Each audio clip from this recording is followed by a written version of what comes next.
We're here. We are together once more, Maria. Good I to see know. you. Andrew, you're looking very, very smart today. Well, I think we both are. I think our stylist Kay is doing a couple of things right, obviously at the moment. Yeah. Do you know what? She actually found my wedding outfit. Have I told you that already? No. Yes, it's What's hanging the in my look? wardrobe. Don't tell the man because he might go and snoop. She found the wedding. Anyway, let's focus Yeah. on what are we doing today? Today we're going to change things. Normally on this show, we have a different guest every week, and we talk about the speaking business, the speaking industry, the world of speaking. But today we thought we'd do something different. We're going to answer a whole bunch of questions that many of you kindly sent us in. We'd love any additional questions that you would want to send us in, and it could be anything related to speaking. It could be about the marketing, the obviously the business side, the selling side, which Maria's absolute genius on. It could be on the craft of speaking. It could be on how to be able to have a profitable speaking business. Anything you're interested in, we'll leave those questions in the comments section and we'll answer some of those. But I know we've already got a whole bunch of them, Maria, because you kind of emailed out to your list to ask for some questions to get us started this week. Actually, we didn't even do that. We just put a couple of posts up on social media, and we've got a lot. Actually, some quite good questions here. Very tough ones. We're going to have to do some work. Are you ready to get cracking? Let's get started.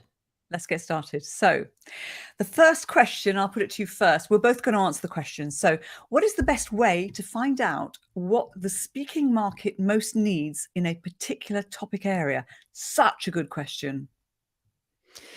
Yeah, this is a big one, and it really relates to product market fit. How to find out in the speaking market what in your particular topic, what that topic is that the market is really looking for. So there's a number of ways that you could do this.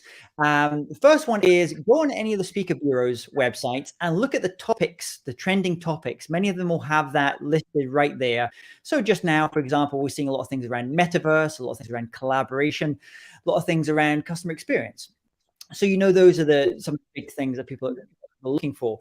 And then I think a lot of the art is then thinking about, if you're speaking on a particular topic area, how could your topic relate to some of these areas? So even if you're not a metaverse expert, there's obviously there's a lot of interest in that's kind of hot topic. So can you think about maybe having a version of your speech that relates to that big topic? So that's the first thing I would do. Go onto the bureau websites, have a look at what's trending, and then reach out to any of the bureaus, because they are speaking day in, day out to people. They're saying exactly what they're looking for and the different topics that are really hot just now.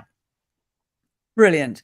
I'd like to extend on that with regards to the speaker bureaus, because so if you're trying to find out what is going on in the speaker market and what speakers need to be focusing on in terms of a particular topic area, a great way to find out is to actually sign up to the newsletter, the bureau newsletter, because they will often tell you a lot more in a newsletter and it will be quite specific. So sign up to several newsletters where bureaus are representing speakers in your area.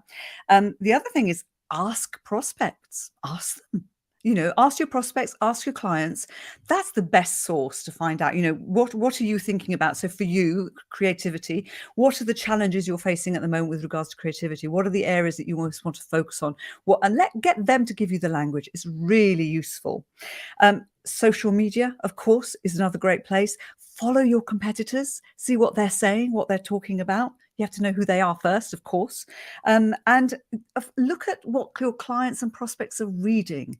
Read the same magazines, read the same articles, go to the same sources. And I think we've even got a comment here. We've got a comment here.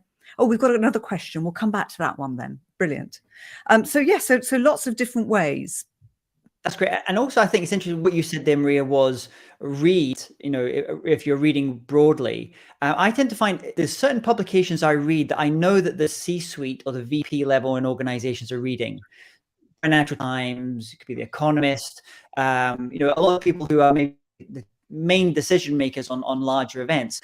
But then you can go a level deeper and go for, let's say, certain HR publications, and you get a little bit closer to what's happening on the ground on those. Because sometimes I feel a big topic takes a little while, like customer centricity, takes a couple of years to filter down into the kind of frontline workers as well. So I think if you kind of read broadly up and down in different ways, I think it gives you a really good indication of what's going to be hot maybe in 6 months and 9 months time. Okay, James, I'm sorry to do this to you, but your connection is really poor today. And I know Oh, you're using your new Elon Musk satellite, and I'm sorry, Mr. Musk, but you keep dropping out. Is there any way you could connect to the normal yeah. Let me do internet this just now. connection? And I'll just connect. Okay, and while you're doing that, Okay, all I'm done. going to, Connected to the other one now. So hopefully that's yeah, good so matters. yeah, you're a bit of a Apologies. Dalek. Okay. So we've had a question from Michael Rada. Let me see if I can show this question. There you go. Way. God, she's so good. So, do you think speaking about change without delivering tools of change is right? That's a nice question. Mm. So I think it very much depends on how you're talking about change, because I think there's various different ways. There are speeches where you want to give tools so that people can walk away and take action, and there are speeches where you want people to think differently or feel differently about a topic. And sometimes if you're wanting people to have a different way of thinking about change, you may be telling inspirational stories, giving examples, sharing case studies, and just having them think differently. So not necessarily providing a tool. It really depends what the objective of the client is and what you've been brought in to do. So I think it's not right or wrong. I think it depends on what you're trying to achieve. I don't know if you agree on that, James. Yeah, I mean, this idea, can you speak about change but not deliver the tools of change? I think it's a really interesting question. The first person that springs to mind actually was Sir Ken Robinson. He spoke about creativity. He didn't really provide the tools how to do that, but he got everyone's mind. It's the most popular TED Talk, I think. And it really changed a lot of minds. But I don't think you have to provide the tools. But once again, as Maria was saying, it really depends on the brief, what the client's looking for. I'll ask the client sometimes to give me a percentage. How much percentage do you want of big stories, inspiration, ideas? How much do you want actionable, tactical next steps? Is it a 50-50 blend? Is it 80-20, 20-80? That kind of gives you a bit of an indication. Okay, and Michael's got a follow-up point here, so I think I might have misunderstood the question. So I was speaking about changes acting as wake-up calls. Hmm. I'm not sure I understand the I'm not question sure on there. that either. Maybe if you want to clarify. Yeah. While he's doing it, let's get to the next question. So here's one for you, Maria. This is from Abdi Omar. How do I go from speaking in schools to speaking to corporate audiences? What advice can you give me? Right. Okay. So from speaking in schools to corporate audiences is quite different. I actually think the school audiences are probably tougher in many ways than the corporate audiences, but you need to position yourself differently. And you need to ensure that your topic is relevant to your audience. So a school audience will probably have a different requirement in terms of the topic area than a corporate audience. So you probably need to reposition a bit. You probably also need to add video.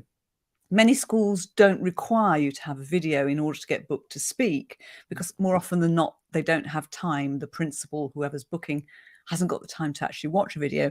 But in the corporate world, video is really important and it makes it easier to book. So I suppose the first two tips would be make sure that you're positioned correctly so that you're relevant for that audience. And secondly, get some video. Yeah, I would say on that transition from speaking to schools and speaking to corporate audiences, the couple of things that immediately come to mind. The first is, I think with the corporate audience, they're much more concerned with ROI of your presentation. So you have to get really clear what is the benefit? Can it be quantified in some way? How is it helping this client? Really getting clear on what the outcomes are for the. And I don't think you have to do it quite as strongly for perhaps for schools. The other thing I would say is it has to be a fundable speech. And this is a phrase that David Avrin, a speaker, told me, which is it has to be something that you can imagine across the organization. Someone is willing to put money into, maybe significant sums of money into, maybe having to speak about this at multiple events over the course of a year. So that doesn't work. So you have to sometimes tweak maybe a topic like resilience. You're going to have to change that. You maybe want to talk about something like anti-fragile, Taleb's topic, which appeals a little bit more to a corporate. So you have to change the language a little bit. And if someone's watching this just now and you don't already do any speaking in schools, I highly encourage you to do it. It's a great, interesting audience to speak to. If you're in the UK, you can check out Speakers for Schools, which was started by a journalist called Robert Preston. And that's a great program where they bring amazing speakers to speak for free in schools. And it's a great way of trying out material and seeing if your material works for younger generations as well. And let me add, if you'd like to get paid, then go to School Speakers, which is started by Claire Young, former apprentice candidate. Because you can get paid to speak at schools as well. How cool is that? Who knew, right? And also, I think, in my understanding, Maria, and you'll know this better, a lot of the bigger bureaus in America, they actually have separate agents who focus on the schools and the college market. We don't seem to have that really so much in Europe, but it seems to be in America, they actually have agents that really know those markets. Yes, and because the colleges especially, and the Ivy League ones in particular, will pay very good fees for the right speakers. So you can actually do a tour of all of the colleges and make it quite interesting. You can do that, do America by college. That's quite good fun, isn't it? Okay, Good. super.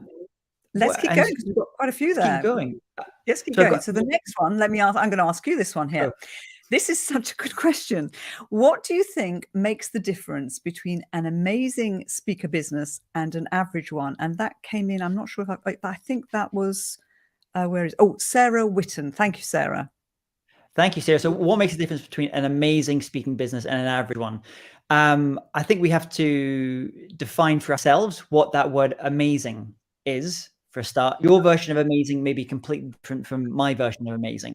Your version for amazing is maybe to give one speech a month, and that's it, and that's great. And speaking for my, huge amount for that. Other speakers might want to speak 10 times, 12 times a week, and willing to speak for a little bit less because they just want to get their message out there in different ways. I think we have to find what amazing. For me, what an amazing speaking business is a speaking business I call an all-weather speaking business. That regardless of where the economy is, where the market is, your business is continually growing in some ways. So that sometimes means having components of your speaking business that aren't necessarily you getting up onto a physical stage and speaking. So it's about having maybe multiple diverse sources of revenue streams to your speaking business. The other thing I would say is to go, and this is a personal decision, it's not everyone's going to be the same on this. Sometimes I think to have a really amazing speaking business, you need to have a team. Because otherwise, if it's just about you, you kind of hit a little bit, you'll get to 6 figures, maybe 7 figures, but you can't really push much beyond that. So if finance, money, and profitability is a big thing that you're looking for, then I think that's going to involve other people or building very good systems and having good people around you as well. James, you answered that brilliantly. I love that. My exact same response when I'm thinking about the difference between an amazing speaking business and an average one is begin with the end in mind. What is amazing for you? What does success look like? If you don't have a target to aim for, you're a bit like that Monty Python race, with the people with no sense of direction. You don't know where you're going, and you don't know if you've made it, and you don't know if you've succeeded, right? So amazing means you know where you're going and you're going to get there. And I think the difference between the speakers that really succeed and those that perhaps don't succeed, the ones that really succeed are totally and utterly in touch with their customers. They know what's going on. They stay ahead of the others by asking the right questions, keeping engaged, building those relationships, and remaining relevant. It's very hard to have a long-term speaking business unless you are communicating regularly with your clients and finding out what's going on in their world so you stay relevant. So I suppose those will be a couple of things. But I mean, you could go into so much more detail, couldn't you, with it? But it is begin with the end in mind. What is success? What is amazing in your business? And that's and at the start of my speaking business, I was a little bit arrogant. Speakers would ask me a question like that because I would assume that amazing for them meant the same as. So amazing for me is being able to get this opportunity to travel around the world, share a message that you really care about, and going to really cool places and meeting cool people. And then I started doing some coaching with other speakers. I remember there was one student I had who said, James, his amazing is that he doesn't have to leave his young family, and he can basically stay where he lives, and he can build his entire speaking business primarily virtually from home. And I thought that's interesting because, and I think that kind of changed my mind and got me to open up the potential of what amazing really looks like. Fantastic, So fantastic. We've now, had another comment. We've got another yeah, comment. Michael's getting his money's worth today. Well done, Michael. Thank you for showing up and asking great questions. So I'll pick this one up first, if that's okay with you, James. So what are the selection criteria for selecting a new speaker for an agency? So having done this many times, let me give you what my selection criteria were. So first of all, when I was looking for new speakers, they needed to be relevant to my client base. So it needed to be a topic that was relevant or an area that was relevant and of the right caliber and standard, so they fitted in my roster. They filled a gap, and that might have been a gap that was in terms of a fee range, or it might have been a type of speaker that I didn't have, or they might cover a language that I didn't have. So they filled a gap. They had all their assets in place, everything, in order, so it was easy for me to sell them. So I mentioned video earlier. The video is important. They've got clear descriptions and headings for their topics. They've got a well-written bio. They've got good photos. So everything that makes it easy for me to book them. And they've already got experience on stage. They can hold their own on stage. They deliver a great speech. So that's some of it. If they're a bit quirky, a bit different, that's always interesting too. And if they're coming with a following, that makes it great too, because of course these days everybody's interested in people having some kind of following on social media as well. Many of the clients actually ask for that these days too. So James, what would you like to add? Well, I don't think I've got anything to add, but I have a question for you as relates to that, Maria. So Michael, thank you for asking this about this selection criteria. In a previous life, in fact, I was talking to an agent yesterday, but he's an entertainment agent, not a speaking agent. And he's really growing he's actually looking to hire agents at the moment. And we were having this conversation about how he's building his agency. And I'd be intrigued to know from you, Maria, whether this applies. So we were talking about the Boss Consulting Group. I don't know if you remember the stars, the cash cows. I can't remember the other two were. And he said he always wants to have in his roster, he wants to have a few cash cows, people who are really well known. You could just bankable, you could sell them day in, day out, but they're not really growing in any particular way. He wants to have a few stars, people that the smart magazines are writing about, everyone's kind of talking about, they're doing cool stuff on TikTok. And then he wants to have some ones that he's just kind of working on really developing in very early stages. They're not there, and they're maybe not hitting the fee ranges that he wants, but he believes in them, or he believes in their what trying to create, and he's willing to invest that time. So that was him. He said he was always trying like how to get that mix right to make it interesting for him and make it strong for the bureau. So you got that kind of resilience. Is that something that speaker bureaus do? The agents, are they looking to have that kind of mix as well, or are they basically just primarily looking at cash cows and stars? It varies dramatically. You can't, it's not black and white. I can't say that every bureau is exactly the same. So some bureaus will be interested in developing new talent and working with them because they have a setup for that. Others won't. They won't want to take people who are starting out and beginning. So you have to do your research before you apply to a bureau, and you have to see what it is that they're looking at. And you can tell by looking at their roster, who's on their website, how they work. But most bureaus want to have a range of people, because if a client comes to you and they say, I want a speaker on creativity, and you're the perfect fit, James, but they don't have the budget, I'm not going to ask you to reduce your fee, or I wouldn't in the past, because I don't do this anymore, but I wouldn't have done that. What you would do is you would have a sort of a mini James, and you might even have another James. So you'd have sort of different levels of people who can deliver a similar topic and deliver a similar outcome. So you do need to have a range, and the bigger the bureau, the more people they'll have on their roster. And there's some bureaus with thousands of people on their roster. Well, this is interesting because you and I are both fans of a book, The One Thing, Jay Papasan and Gary Keller.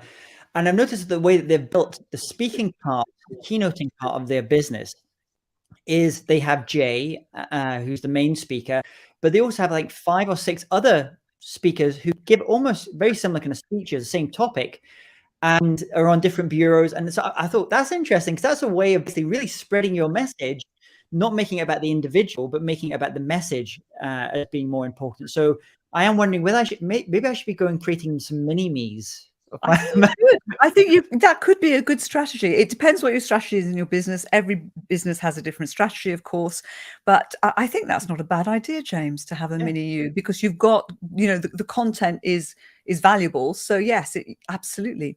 We know that Let's we know that works really well in training. Train the It trainers works. has been Yeah, a yeah, long time. yeah, absolutely. So, I'm going to skip one, and I'll come Yeah. back to that other one afterwards. So, what are you seeing with regards to fees for in-person versus virtual? Are virtual fees still lower than in-person? And if so, what sort of difference is there? What are you seeing, James, for your in-person and your virtual fees? Yeah, it's in-person versus virtual fees. It felt roughly that virtual fees were about 75% of what in-person fees were, very broadly.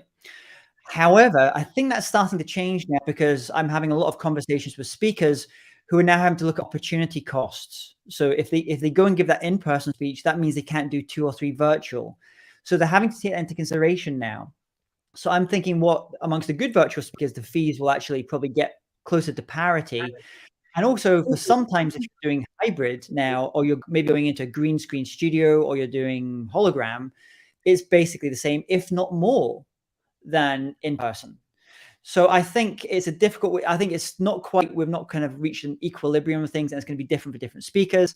I know some speakers are completely moving away from in person and just going virtual. I know other speakers who hate doing virtual, and they're making their virtual fees twice what their in-person fees are.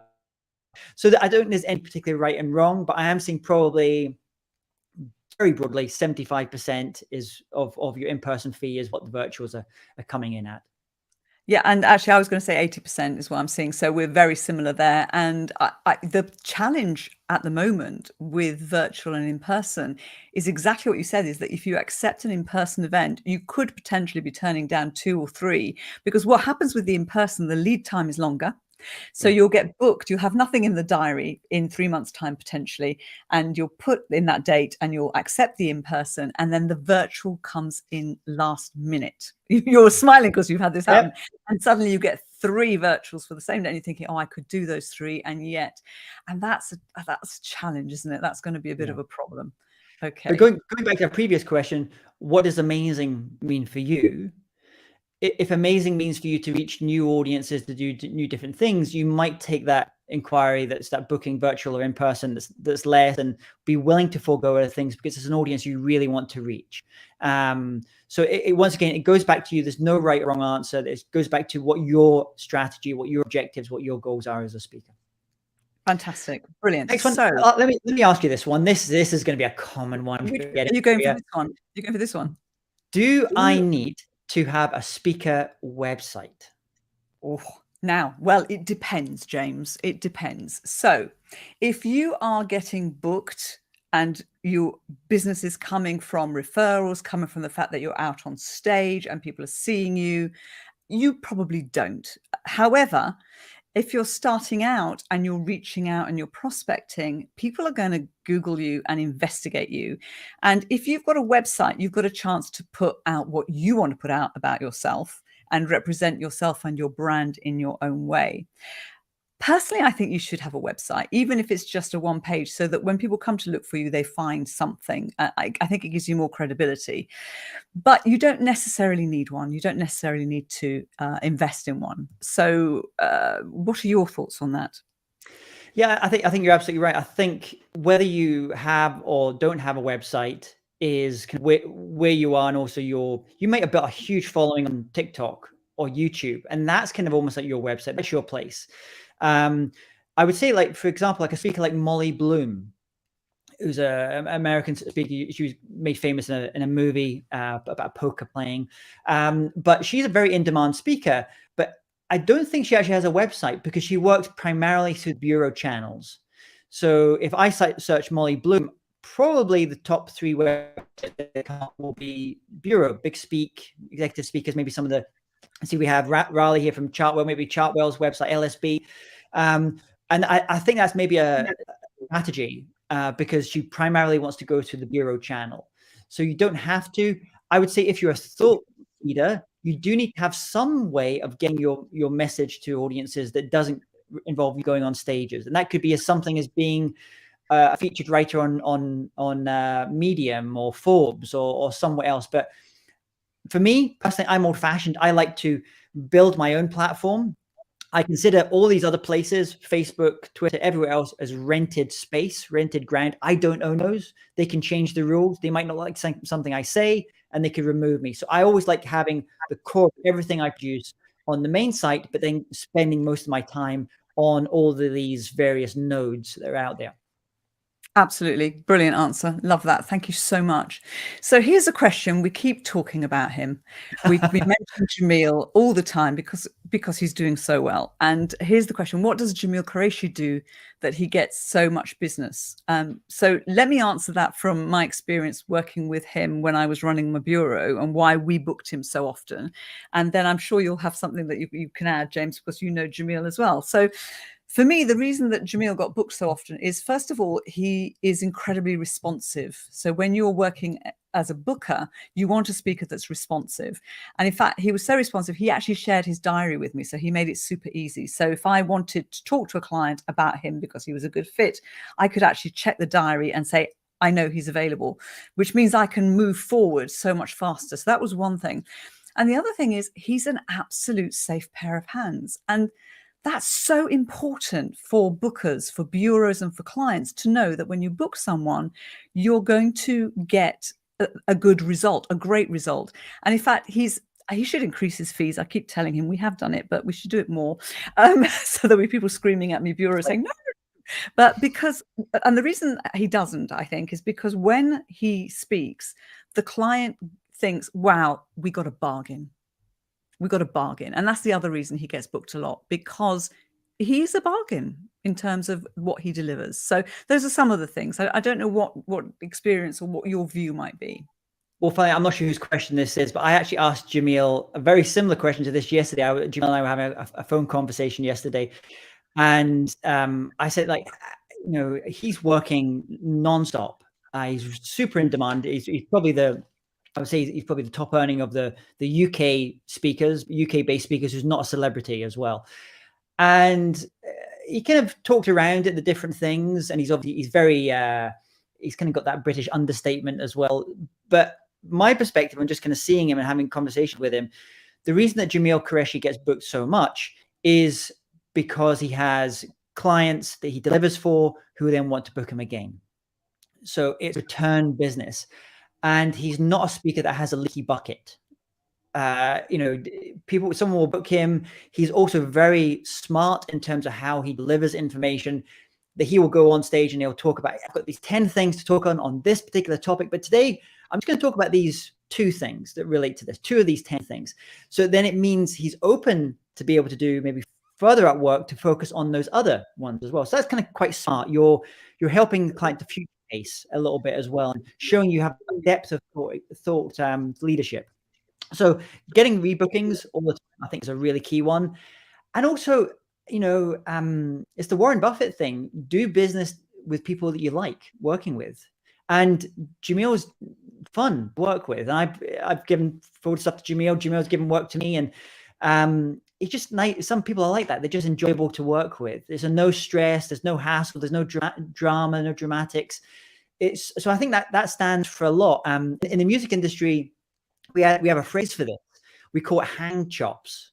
He's got hang chops, which basically means if you're on a tour bus for 9 months in a band, and if you're bringing a new member into the band, you want to have someone with good hang chops. They're a good to hang out with. They're not a pain in the neck. You're going to have to look at their face for the next 9 months on the other side of that table on the band bus. So you want someone who just, you know, you enjoy being with. And I think Jamil also ticks that. And so for clients, he's got good hang chops. He's great to hang with. And after the event, before the event, someone you want to spend time with. And the fact you can get him to come and speak to your audience is amazing. You mentioned leaky bucket, which is actually Jamil's phrase. You didn't explain it. Yes, it's his phrase. Yeah, he uses that. You have to explain it because you didn't explain it. Would you explain what you mean by leaky bucket? So when we talk about a sales funnel or a sales process, most people focus on how to fill the funnel at the top. Basically, things are a bucket, you fill the funnel, and the funnel comes from suspects, inquiries, leads. You fill the top of potential inquiries you can get. And then of those, let's say 100 inquiries, you'll come down to maybe one or two that ends up confirming and gets booked. But what a lot of people do is they put all their attention into the top by getting new inquiries, new leads, and they put none of their effort into thinking, how can I retain those clients that I've just booked with and get them to book me for more? So for example, last year, I worked with one client on over 21 events, one client. So you just have to deliver once really well. And if that client trusts you and it works, and you're a speaker in such a way that you can cover some different areas, then you're making your bucket less leaky, less stuff's likely to go out. So you don't have to continually focus on trying to fill the top of the bucket. You're spending a little bit more time further down the bucket and just plugging those holes. Like, how can I get that person to not just book me once, but book me time and time again? That's me. That's probably not a very good explanation, but that's my kind of take on leaky bucket. Yeah, you don't want to lose leads. You don't want to lose anything. You need to capture all the information. And yes, absolutely. So let's move on, because we've still got questions here. So here is, how long should a showreel be, and what should it contain and not contain? What would you say, James? What are your thoughts? So I have three types of show reels that I can consider. One is, I call it a sizzle reel. Usually it's about less than a minute, and it's the idea that you sell the sizzle, not the steak. So you just want to get people's taste buds going, oh, this is interesting, tell me more. Very short. It's for our short attention spans that we have now to kind of move you on. Then I think you have a slightly longer one, maybe 3 to 5 minutes, which is kind of talking about the range of things you do, the kind of clients you work with, how you improve your clients' lives and their businesses in some way. And that kind of shows you maybe on some things on stages, maybe little clips, but shorter clips. And then I think you want to have a number of full, you on stage for an hour or 45 minutes. So clients can really see how you work for an actual full speech. So they can see if that you connect with that audience and work there. So I kind of think of these sizzle reel, show reel, and then full video is kind of the way I think of it. It's interesting that you talk about the steak. I talk about sausage. You say sell the sizzle, not the steak. Obviously, my budget's lower than yours, so you don't want to sell the sausage. I'm vegan, so it's going to be a tofu steak here, just to let everyone know as well. I don't know what tofu steak is like. I can't think of anything worse.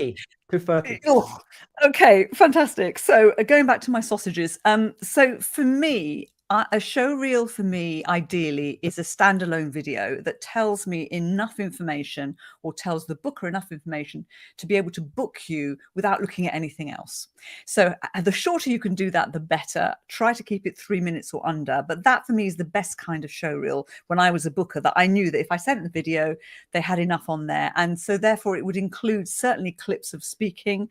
I've actually been sent showreels in the past where there's no speaking, where there's people on stages and they've just got music. That's no good. I need to hear your voice. So I have to hear your voice, and I have to hear something unique.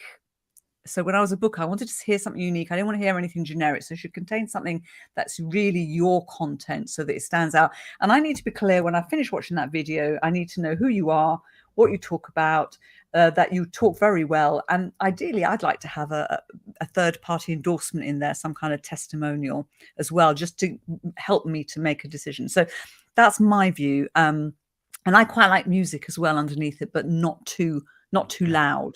I don't want it fighting with your voice, so be careful with your music. So that's my show What reel. about, we hear this phrase sometimes, Maria, a bureau-friendly show reel? What does that mean? Absolutely. So bureau-friendly showreel will not have your contact details on it. If you put your contact details on your video, what will happen is the bureau will probably cut the end of your video, so it'll stop more abruptly than maybe you've actually edited it to do, or they won't use it. Okay. You want to make it as easy as possible. I always say to speakers, have two versions. Have one with your contact details and one without. But then it depends where you're using it. If you're using it on your website only and not sharing in any other way, or on your YouTube, people have got to come there anyway, so they know that it's you. So if in doubt, leave out the contact details. But if you want to put contact details on, keep it super simple and have a version without any for the bureau. Tell me, what is the worst, you don't have to say who the person is, but what is the worst speaker show reel you've ever seen, and why was it the worst? The worst one was the one that I saw. That was a speaker being followed around onto different stages, getting onto stage, getting off a stage, all made to music. And for me, it was a music video. It was not a show reel because I didn't hear a voice. And that's all it was. It just had the name, lots of lovely music, moving different stages, seeing lots of people in the audience, more music. Ended. That was it. It's like none the wiser. None the wiser. Does the person even speak? I don't know. So that was the worst one. I've seen a few bad ones, but and it doesn't have to be super expensive to get it right. Let's move on, James, because we've got more questions here. Next one. Do you have any tips to using LinkedIn to find prospects? Loads of tips for LinkedIn. I think you'll find that many of your decision makers and bookers are on LinkedIn. So let me give you a simple one. First of all, if you are working with a new client, connect with them on LinkedIn. Make sure you connect with them on LinkedIn. And what will probably happen when you work with that client is you'll end up maybe having a briefing call, and there'll be 3 other people who join that call. Connect with them on LinkedIn. Make sure that you are connecting with as many people as you are dealing with as possible on LinkedIn, and potentially even the audience if you can, if it's permitted, because the deeper you go into the business, the more opportunities for work. Just as James said earlier that, you got 21 gigs from one client. I'm sure that wasn't from speaking to just one person. That was from going deeper into the organization, which you can do on LinkedIn, of course. Yeah, I think the other thing, finding prospects, and this is the danger with LinkedIn, there's so many people on it. 99.9999% of people will never book you to speak. They will not be the buyer, the decision maker on that. So for me, I've got the lazy school of LinkedIn prospecting, and basically I go to all of speakers and agents, and I connect. People don't really know, I connect with people in certain positions there using them, because these are people that I know have a high probability that they'll have already booked a speaker. So they've got budget and they book speakers. And then the other thing I'll do, if you really want to get stalky on it, is go and look at all the testimonials of any speakers. You can look at mine. I don't mind if you want to look at mine. Go to mine and look at the testimonials and look at those people, and then find those people on LinkedIn as well, because you know that and you go on the speaker's website, do the same thing. If they've got testimonials, Joe Blogs, VP of Ford, find Joe Blogs and VP of Ford. If it relates obviously to your topic and you're a similar kind of speaker, then you can go and do that. So I use LinkedIn we're talking about the bucket, further down the funnel, the sales funnel, because I just don't have the people and the teams and the time to go a little bit kind of further up to go and reach out to people who are frankly never going to book a speaker. I'm so glad you said that it was okay for people to go and look at your profile, because what you don't know is that when we do our practical prospecting day, I use you as a great example. Good. Good. So we do that. Stalk away. We stalk you, James. Thank goodness. It's okay. So let's move on to the next one. And we have, should I speak for free to get my speaking business started?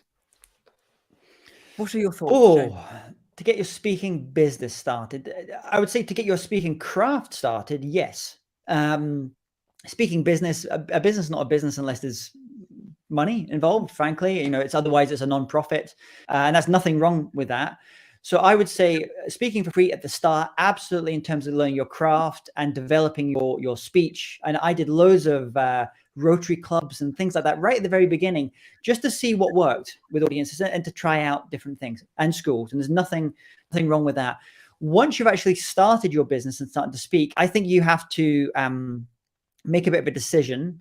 I think you can waive your fee as opposed to speaking free. So it's slightly different things. So I don't speak for free, but I'll waive my fee for certain things. I have a number of causes, charities that I support. I'll happily do stuff for them and waive my fee because it's the things I support. Likewise, if there's something that I'm potentially going to get from that engagement that is not a straightforward monetary situation, then I might waive my fee for that as well. Because I'm not really a sell from the stage speaker, it's less applicable to me. But I know lots of speakers who sell from the stage, virtual or in person, who primarily will speak for free or waive their fee have access to the databases of the people that are attending and to be able to make some kind of offer as well. So that's another way you speak. I don't, as a business model on its own, it's a particularly good idea. And I can't buy cat food with like thumbs ups and stuff like that. So for my cat, so it doesn't really work as a long-term prospect. But I think if you want to waive your fee for certain things, I think it's fine. And also I think it could be get comfortable in saying no to it as well. And if you want, give a reason why you're saying no. And you can be nice in how you do it. You don't have to be nasty in how you do it. But if a venue, if a promoter is spending $10,000 on their AV team, you have to ask why they're not paying their speakers, for example. So that's just my take.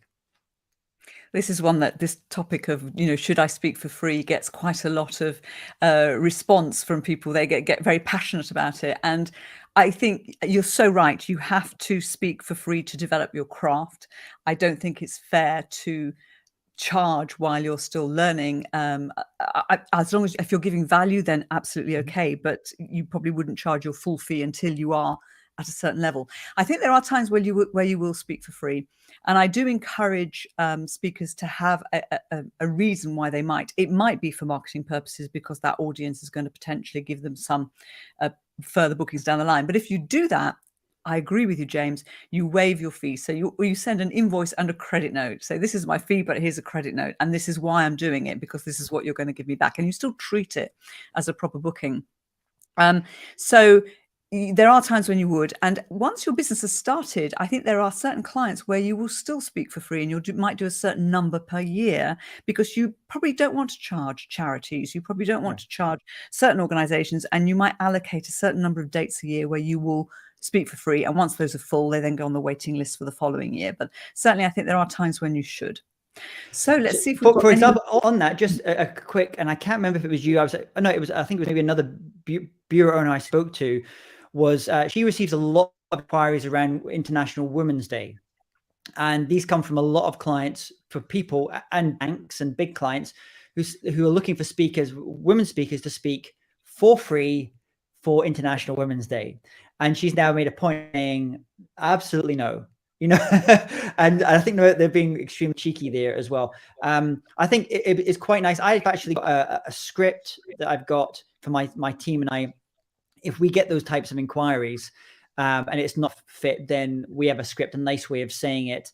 Something to watch out for and be very aware of this as a new speaker just getting started is not even those clients that want you to speak for free, but want you to pay to speak. Be very, very cautious on that. And we could go into a different world there, but there are conference organizers, people like that, because they say we're going to get you in front of the right audience, going to be right exposure. There's a word that they'll use to certain types of audiences. And I would be very, very reticent about doing those. Okay, you heard it here first, everybody, that James has a script when he's invited to speak for International Women's Day that his team uses to say that he's not going to do it. Okay, it's what you said, James. So we've got it on tape. I might use that. So final question from Michael. Michael's done very well. Thank you, Michael. What is the share of your speakers for whom speaking is core business and income, and the rest who do it only as a side business? So, wow. I think you're probably referring to when I had my bureau, and I've never done that analysis. But in many bureaus, a lot of the speakers are doing speaking as a side thing. A lot of them.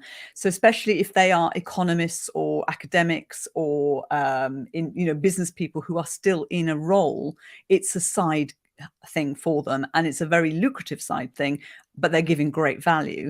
And then in terms of speakers where it's 100% speaking, it's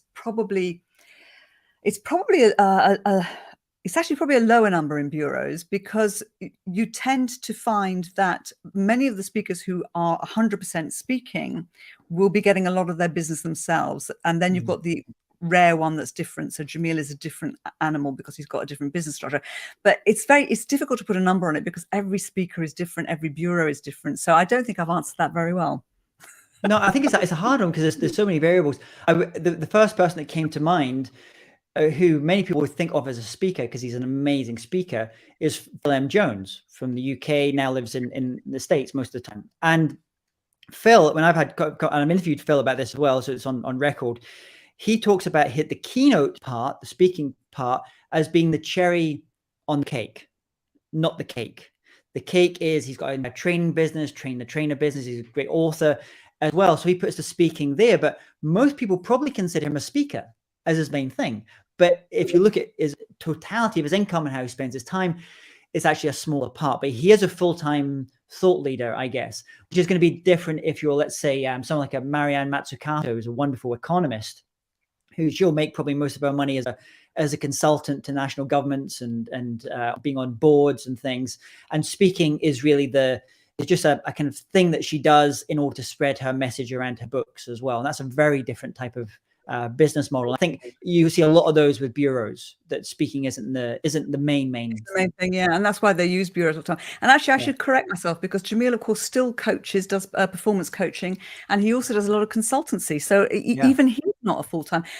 So probably, if you're speaking about bureaus, it probably is a side thing more than the main thing, if we're going to answer it properly. Right. Well, goodness. And thank you, Michael. Thank you for all your questions. There are great questions in here as well. And thanks to everyone else. I mean, it's been fantastic. Richard, Abdi, Sarah, and we've got Raleigh here as well. We've had some wonderful questions. So let us know if you want us to do this kind of thing again. If you're like this little kind of Q&A, let us know, and maybe we can do a little bit more of this in the future. Fantastic, James. Thank you so much. I think we've earned our rest now. Have a lovely rest of day, and let me just find my closing music. Yeah, everyone. She says, "Oh, totally relaxed." Bye, everybody. Take care. Bye-bye.